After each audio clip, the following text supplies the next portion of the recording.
شمالی وزیرستان میں chartered Mi-8 ہیلی copter گر کر تباہ ہو گیا۔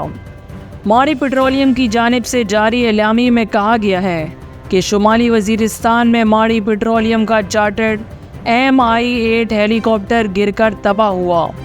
اعلامیے میں کہا گیا ہے کہ ہیلی کاپٹر پر 3 روسی پائلٹ سمیت 14 مسافر سوار تھے۔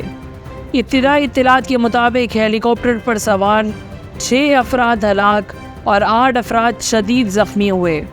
ترجمان ماڑی پیٹرولیم کا بتانا ہے کہ ہیلی کاپٹر شمالی وزیرستان میں پرواز کے دوران آئل فیلڈ کے قریب گر کر تباہ ہوا۔ ہیلی کاپٹر حادثہ تکنیکی وجوہات کے باعث پیش آیا۔ ماڑی پیٹرولیم کے ترجمان کا کہنا ہے کہ حادثے کا علاقے میں سیکیورٹی صورتحال یا دہشت گردی سے کوئی تعلق نہیں ہے۔ ہیلی کاپٹر شیبہ وزیرستان بلاک میں پرسنل ٹرانسپورٹیشن فراہم کر رہا تھا۔